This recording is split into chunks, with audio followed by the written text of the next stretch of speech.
Apa khabar? Assalamualaikum semua. Aku rasa dah lama dah aku tak buat video ulasan filem.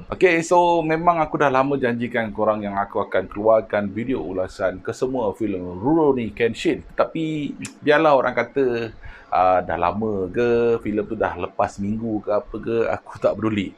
Aku punya rancangan, aku akan review ke semua filem Rurouni Kenshin daripada Origins yang pertama sehingga yang terbaru iaitu The Final. Yang mana dah tengok, lah. Yang mana belum tengok, kita sama-sama lah kita layan episod by episod.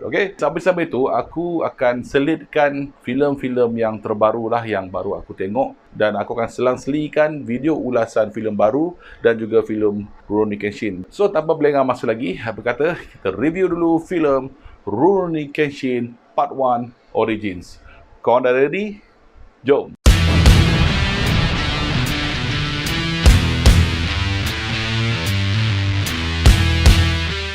Rurouni Kenshin Part 1 Origins. Untuk pengetahuan korang, pada permulaan filem ini ditayangkan pada 2012 yang lepas, filem ini dia tak dinyatakan bahawa filem ini adalah Part 1 Origins. Dia hanya bagi tahu bahawa filem ini bernama Rurouni Kenshin saja. Selepas filem Kyoto Inferno dan Legend End keluar pada 2014 dan 2015, maka filem yang pertama ni production telah menukar tajuk dia menjadi Rurouni Kenshin Part 1 Origins. So, itulah cerita dia lah. So, untuk pengetahuan korang, aku dah tengok filem ni pada tahun 2013. Iaitu setahun selepas filem ni dikeluarkan. Iaitu aku tengok filem ni dekat wayang lah. So, selepas tu aku dah tengok juga. Selepas aku tengok wayang tu, aku dah tonton lebih kurang dalam 8 bulan selepas tu. Bagi aku, filem ini adalah the best live action adaptation daripada manga dan juga anime yang pernah dihasilkan oleh Jepun. Filem ini diarahkan oleh Kiyoshi Otomo. Berdasarkan adaptasi daripada manga karya Nobuhiro Watsuki, dan filem ini menelan belanja sebanyak 20 juta USD. Satu bajet yang dikira besar lah untuk industri perfilman Jepun. Just aku nak inform korang bahawa review aku tentang filem ini, aku tak akan membandingkan dengan mana-mana adaptasi sama ada daripada manga ataupun anime. Aku pernah tengok anime dia pada tahun 1997, 98 macam tu lah. Tapi terus terang aku cakap, aku tak berapa into dan aku tak tengok dia punya anime je lah. Jadi, apa yang aku buat review pada hari ini adalah berdasarkan pandangan aku dan pendapat aku semata-mata kepada feature filem Rurouni Kenshin ini saja.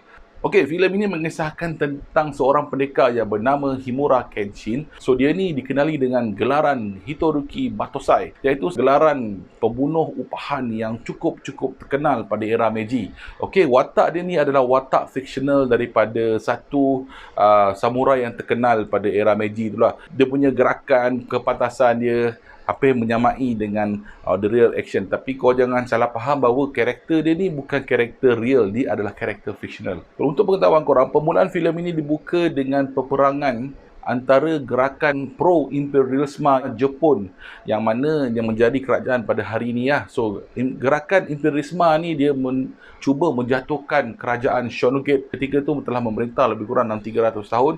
Setelah berjaya menjatuhkan kerajaan Shogunate tersebut, kita melihat Himura Kenshin dia telah serta-mertanya telah mengumumkan persaraan dia daripada dunia pembunuh upahan.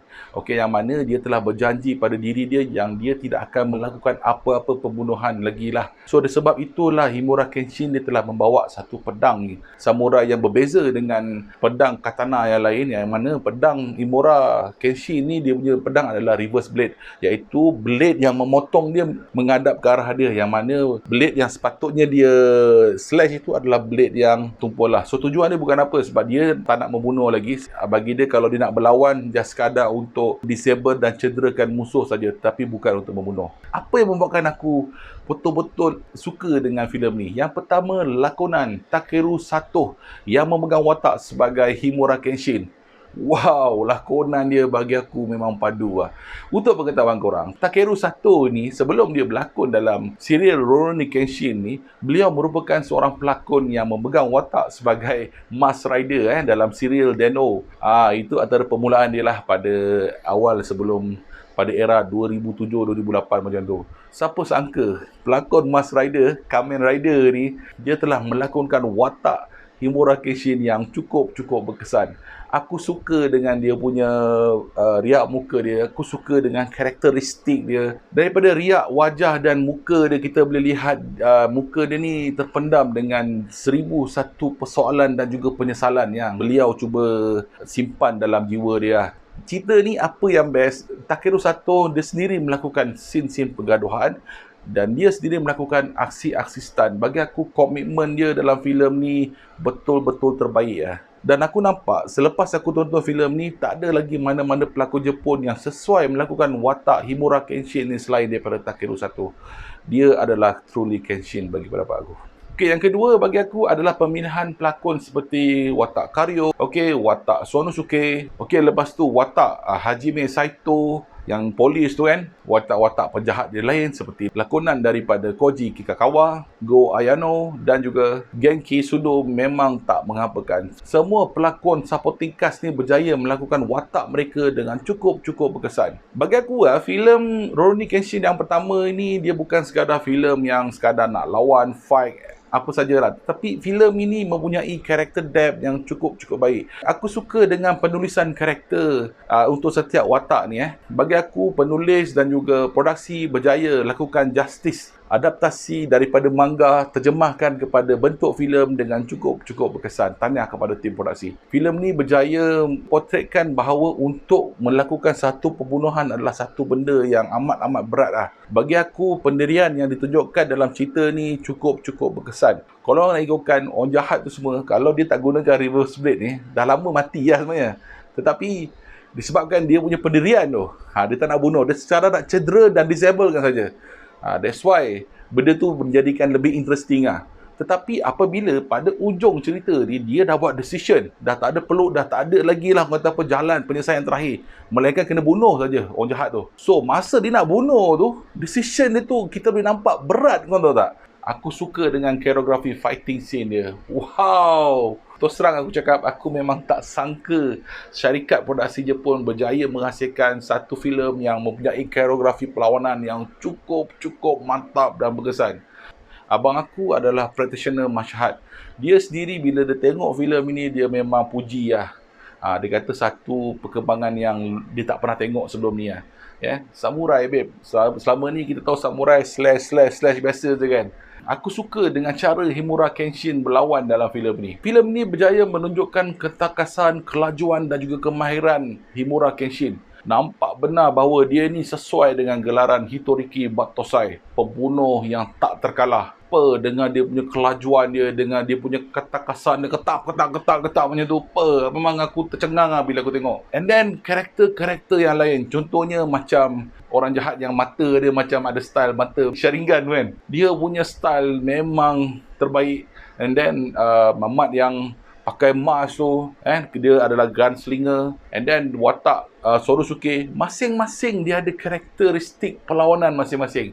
Dia tak nampak macam semuanya ada nampak sama. Itulah kelebihan utama cerita ni. Dan dia punya gritty dia, kau jangan cakap lah. Sekali slash darah mancut, memang dahsyat lah cerita ni lah, dahsyat lah. Okay, pada zaman 2012 dan 2013 aku tengok filem ni, memang aku cakap terus terang, aku tercengang lah bila aku tengok filem ni lah. Aku cadang sebenarnya. Filem ni dah lama aku cadang kat abang aku, kat kawan-kawan aku yang tak into sangat lah dengan filem-filem Jepun ataupun manga, anime semua ni kan.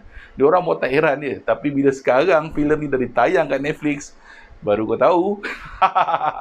Okey, ada tak kelemahan bila aku tonton filem ni? Sebenarnya kelemahan dia ada beberapa perkara di picking lah. Cuma aku sebut satu je lah. Okey, yang pertama, aku tak berapa minat dengan karakter Karyu tu. Ini adalah karakter businessman yang jahat tu lah, yang pakai kacamata, yang mana karakter ni dia hire semua ex samurai untuk bekerja kat bawah dia. Bagi aku karakter dia di portrayal dengan cukup annoying. Aku tak, bila dia muncul dekat screen time, aku rasa macam kurang sikit lah. Dia macam yang lain semua dah okey, lakonan semua dah padu, bila time dia je kurang. Okay, so kalau karakter dia ni di portrayal dengan lebih, orang kata apa, lebih logik, dengan lebih serius, okey, dengan lebih berwibawa, mungkin cerita ni akan jadi lebih menarik ya. Aku tak pasti lah sama ada watak businessman Karyo ni sama dengan adaptasi manga atau anime, itu aku tak pasti. Tapi ini adalah pendapat aku tentang filem ni saja. So jadi, untuk filem Rurouni Kenshin Part 1 Origins ini, saya berikan A.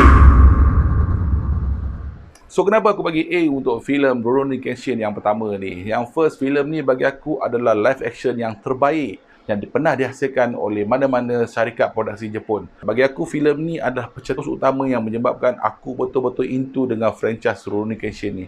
Even filem sequel dia pun, semua filem sequel dia, termasuk yang terbaru pun, tak cukup menandingi kehebatan filem yang pertama ni. Okey, so jadi apa pendapat korang tentang filem Rurouni Kenshin Part 1 Origins ni? Korang boleh tuliskan komen korang kat bawah. Adakah korang setuju dengan pendapat aku? Setuju atau tidak, tak apa. Tulis je pendapat korang kat bawah tu. Tak apa, nanti aku akan datang, join kita bijang sama-sama.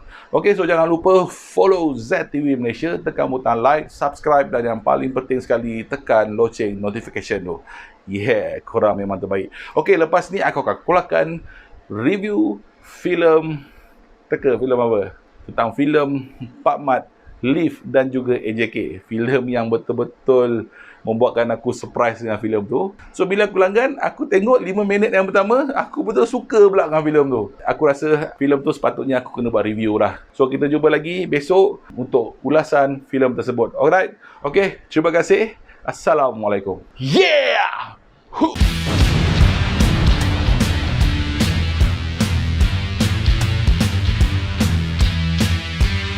Dia ni juga dikenali dengan gelaran Hitoruki Basoka. Dia ni juga dikenali dengan gelaran Hitoruki Basoka.